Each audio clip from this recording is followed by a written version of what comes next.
bicarakan semalam. Jadi topik semalam merupakan bidang-bidang komunikasi. Saya nak tuliskan apakah bidang komunikasi yang diingat oleh murid-murid. Silakan tulis.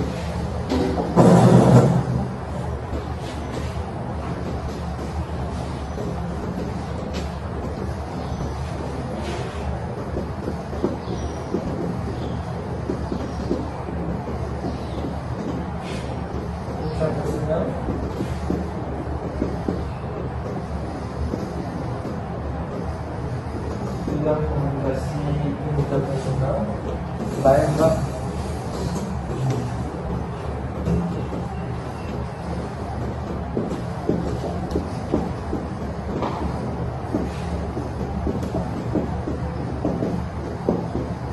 Dalam kecil bidang komunikasi masa yang akhir sekali bidang komunikasi awal. Jadi seperti yang diarahkan semalam, silakan tu untuk mengundangkan intrapersonal dan juga interpersonal. Silakan.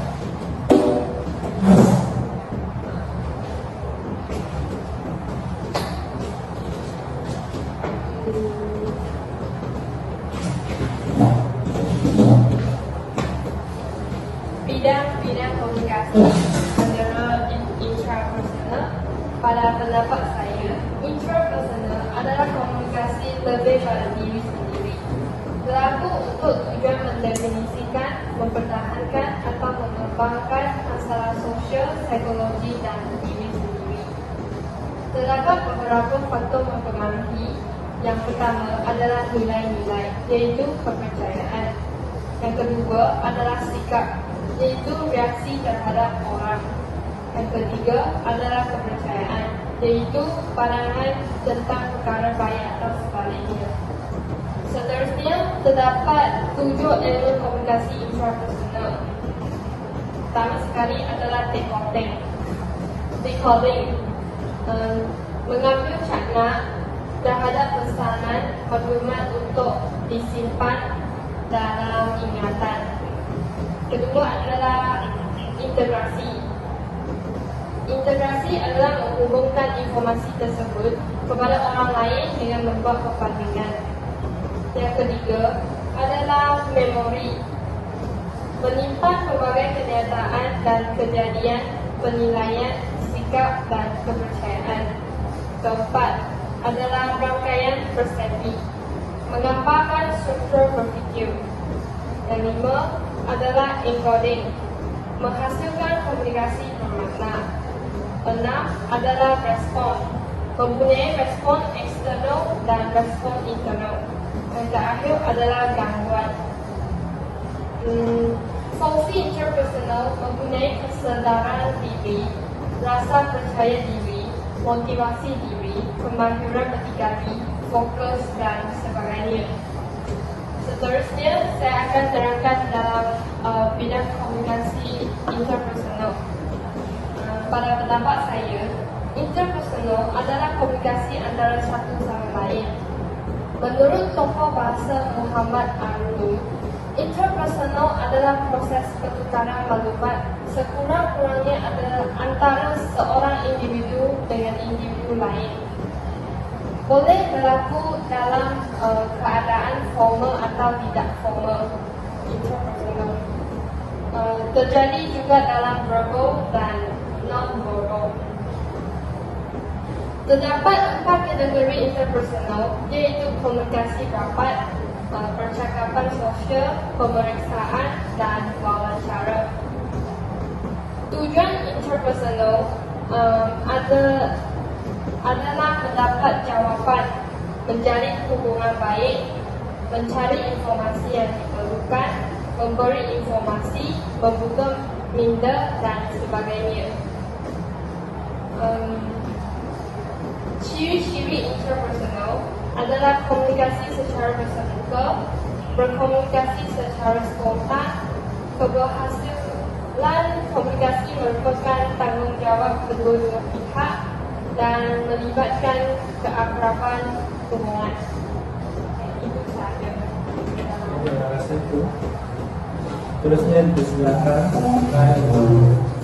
menggunakan topik kumpulan kecil dan juga besar. Sekarang saya akan membentangkan komunikasi secara kumpulan kecil. Kumpulan kecil merupakan satu proses untuk mewujudkan kesamaan dengan cara berkongsi maklumat secara lisan atau bukan lisan.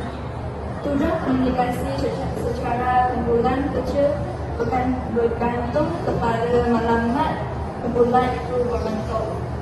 Maklumat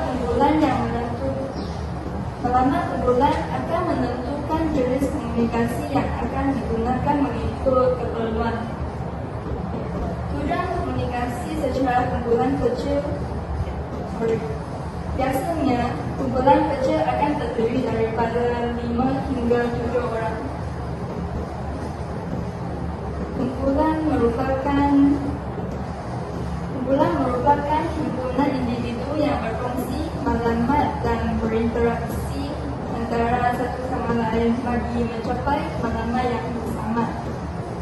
Baik, sekarang saya akan membentangkan tentang masa. Masa merupakan komunikasi yang berlaku untuk sebaran umum dengan menggunakan alat-alat media seperti akhbar, majalah, radio dan sebagainya. Bidang tugas yang menggunakan komunikasi masa adalah 7 bidang, yaitu komunikasi multimedia, penyampai, penyiaran,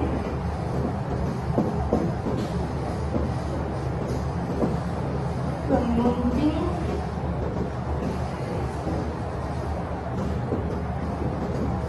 grafik dan reka bentuk, pengiklan dan pengarah film.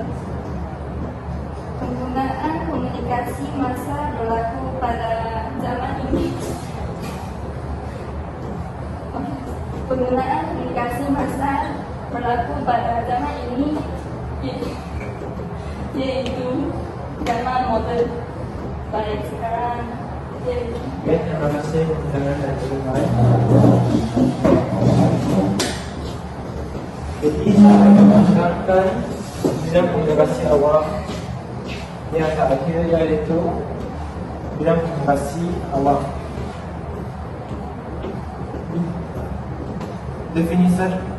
Definisi komunikasi awam adalah melibatkan komunikasi seorang penyampai dan sejumlah besar pendengar atau penerima yang lazimnya disebut sebagai khalayak. Contoh-contoh komunikasi awam termasuk syarahan, ucapan. Adakah apa-apa contoh yang lain yang berkaitan dengan komunikasi awam boleh terangkan? Ya, kata. Kalau Ucapan boleh dikirakan sebagai komunikasi awam. Kuliah juga dikira sebagai komunikasi awam. Namun begitu, kuliah yang melibatkan kumpulan murid yang besar saja boleh dikirakan sebagai komunikasi awam, kerana komunikasi awam melibatkan kumpulan yang lebih besar. Selain itu, terdapat 2 jenis komunikasi awam, yaitu pengucapan awam bersifat informatif. Dalam kuliah dikirakan sebagai pengucapan awam, komunikasi awam secara informatif, kerana kuliah melibatkan penyampaian maklumat daripada penyampai kepada murid-murid yang melibatkan kumpulan yang besar. Dengan jenis ini, pengucapan awam menyampaikan maklumat kepada murid-murid tanpa membawa apa-apa tujuan yang selain daripadanya. Jenis yang lain pula Pengucapan awam bersifat persuasif. Pengucapan awam bersifat persuasif lebih berlaku dalam sesuatu pekerjaan untuk menjadikan sesuatu tujuan berjaya. Contohnya, usahawan akan menggunakan komunikasi awam untuk mempersuasifkan pelanggan mereka untuk membeli sesuatu barangan. Contoh komunikasi awam termasuk ucapan spontan yang melibatkan ucapan yang secara terang tanpa menggunakan persekhan yang banyak. Selain itu, ucapan eksemporan dan ucapan manuskrip. Ucapan hafalan pula melibatkan seseorang penyampai untuk menghafalkan sesuatu yang ditulis sebelum penyampaian itu berlaku. Contohnya, masa berlaku pertandingan persyaratan dan juga pertandingan menyampaikan cerita. Terdapat prinsip yang banyak dalam komunikasi awam. Antaranya, bercakap di hadapan khalayak bukan satu tekanan yang diwarisi. Terusnya, penyampai tidak perlu menjadi begitu bijak dan sempurna untuk berjaya. Selain itu, apa yang perlu ialah 2 atau 3 isi utama. Jadi, komunikasi awam lebih menekankan kepada isi yang kurang tetapi penyampaian yang banyak. Selain itu, satu tujuan yang betul untuk satu tugas. Cara yang baik untuk berjaya ialah tidak menganggap diri sebagai seorang penutur khalayak. Selain itu, kerendahan di hati atau humility dan humor. Ketika bercakap di hadapan khalayak, tidak ada perkara buruk yang berlaku. Tidak perlu mengawal tingkah laku kumpulan sasaran. Dengan ini, seseorang penyampai hendaklah mengawal tingkah laku diri, tetapi bukan tingkah laku kumpulan sasaran itu. Selain itu, semakin banyak bersedia, semakin banyak kesalahan atau kesalahan akan berlaku. Selain itu, kumpulan sasaran melakukan penyampaian yang besar. Itu sahaja dan untuk bidang komunikasi. Pada hari ini kita akan masuk topik yang baru, iaitu proses komunikasi. Proses komunikasi